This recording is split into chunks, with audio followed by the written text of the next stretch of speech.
오늘은 사이버 트럭이 왜 방탄이 가능한지 공학적으로 얘기해 보고 싶어서 주제를 가지고 왔고요. 기사 보시면 사람들이 의구심을 가지는 게 있어요. 일론 머스크가 사이버 트럭이 방탄이 될 거라고 얘기를 했었거든요. 원래는 사이버 트럭이 3mm 스테인리스 스틸을 사용해서 차체를 만들고 방탄 기능을 가진다 이런 식으로 얘기를 했었거든요. 근데 실제로 나온 거는 훨씬 더 얇은 판으로 나왔었어요. 그러면 이제 의구심이 생기는 거죠. 왜 사이버 트럭은 저런 두께로 방탄이 되고 일반적인 차량은 왜 안 되나? 음, 그럼 스테인리스 스틸은 뭐가 다른 건가?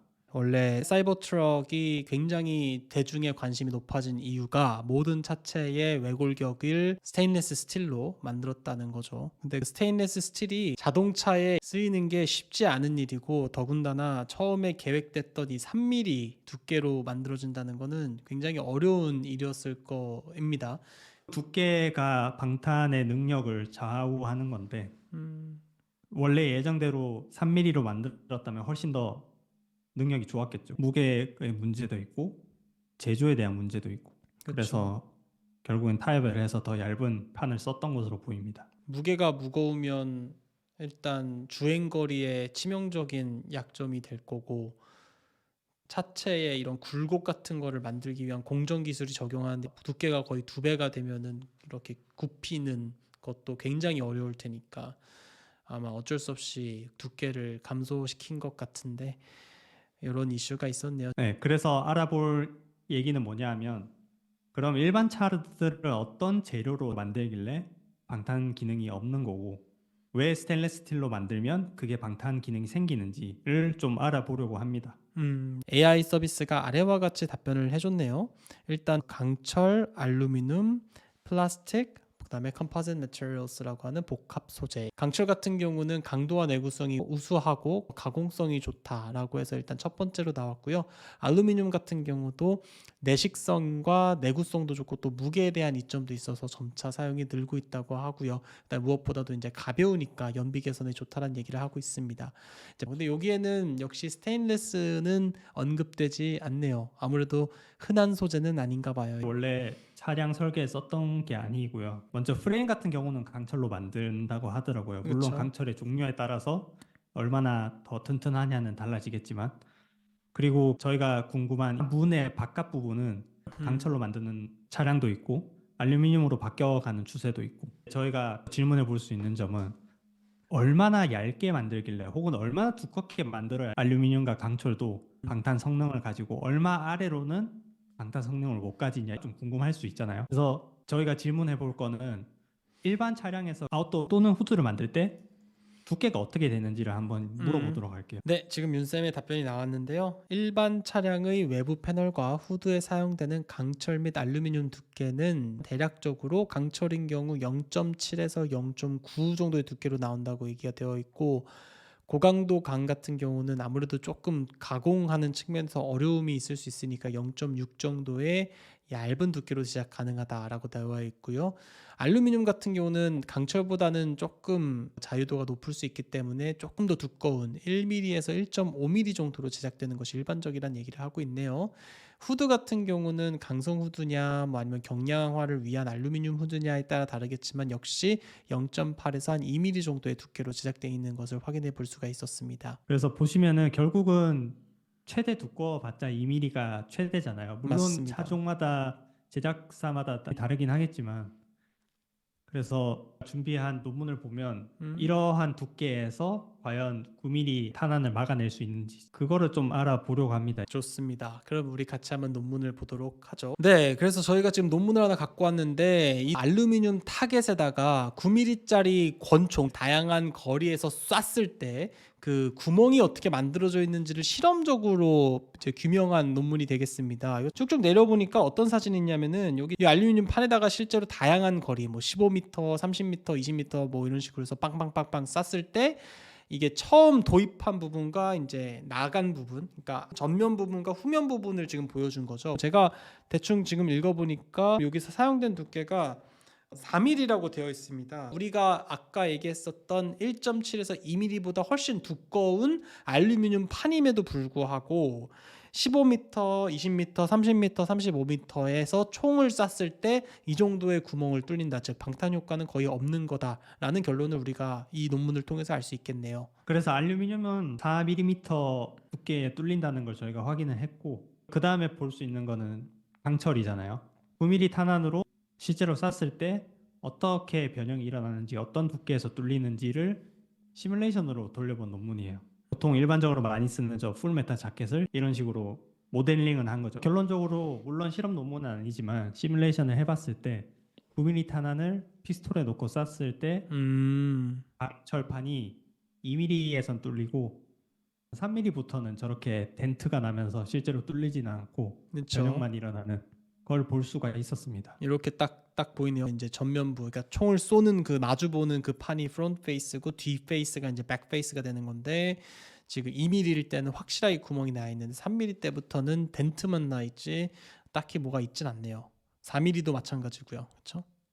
더 두꺼울수록 당연히 뚫리지 않겠죠. 사람들이 일반적으로 얘기하는 게 강철판 같은 경우는 물론 강철의 종류마다 다르겠지만 4분의 1인치부터는 잘 뚫리지 않는다 뭐 그런 얘기를 하더라고요. 실제로 총 쏘는 사람들이. 근데 문제는 윤쌤 답변에서 봤듯이 실제로 차량에 들어가는 강철의 두께는 2mm 이하였잖아요. 더 얇은 곳도 있었고.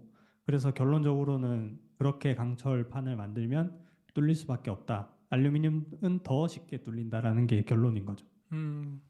그러면은 결국적으로 우리가 궁금한 건 왜 같은 2mm라고 비교를 했을 때 알루미늄은 뚫리고 그다음에 강철 같은 경우도 뚫리고 근데 스테인리스 스틸은 왜 안 뚫리냐? 스테인리스 스틸이 갖고 있는 물성치가 알루미늄이라든가 다른 강철에 비해서 어떤 것이 더 다른 것이냐가 굉장히 궁금해질 수 있단 말이죠.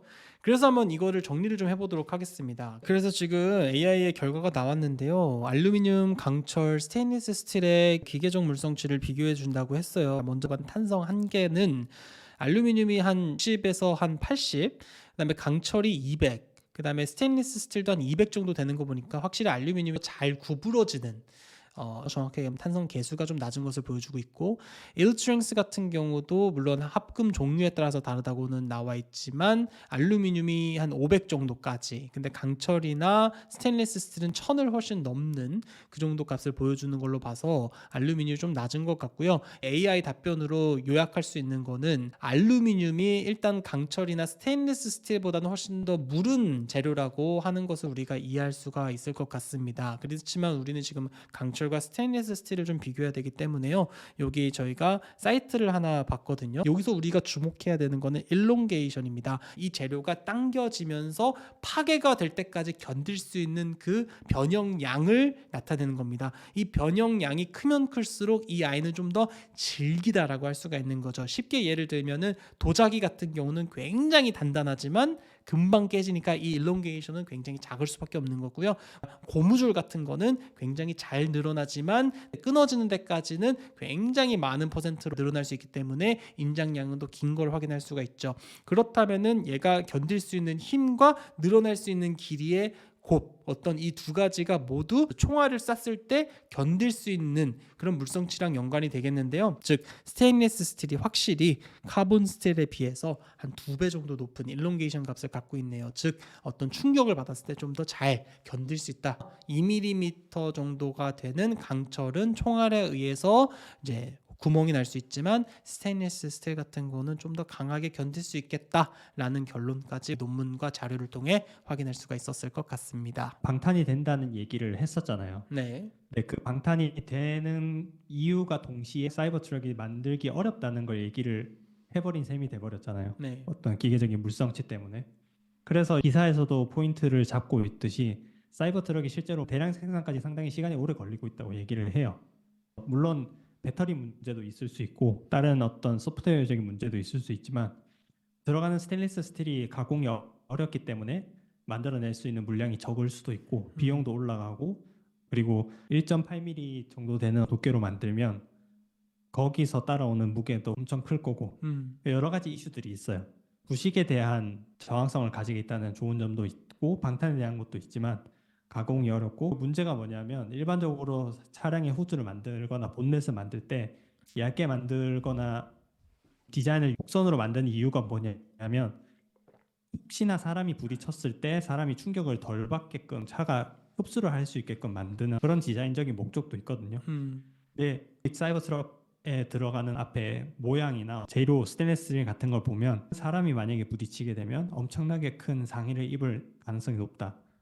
물론 다른 차량도 마찬가지고 일반적인 세단 차량이 사이버 트럭이랑 부딪히면 엄청나게 부서질 수 있는 거죠. 그런 동전의 양면 같은 모습이 있다라는 거를 얘기를 하고 싶었습니다. 네, 하여튼 좋습니다. 저는 그렇게 생각합니다. 이 테슬라 사이버 트럭의 의의가 그냥 단순히 그냥 뭐 스테인리스 스틸로 만들어져서 반딱반딱하고 통아래 안 뚫리고 강력한 트럭의 상징을 보여준다라는 것보다는요, 저는 개인적으로 이거를 어떻게 접근하냐면 결국 그 안에 핵심은 자율주행에 있다고 봅니다. 그리고 자율주행이 된다면은 자동차가 더 이상 밤에 쉬지 않을 겁니다. 24시간 운행하는 시스템으로 바뀔 겁니다.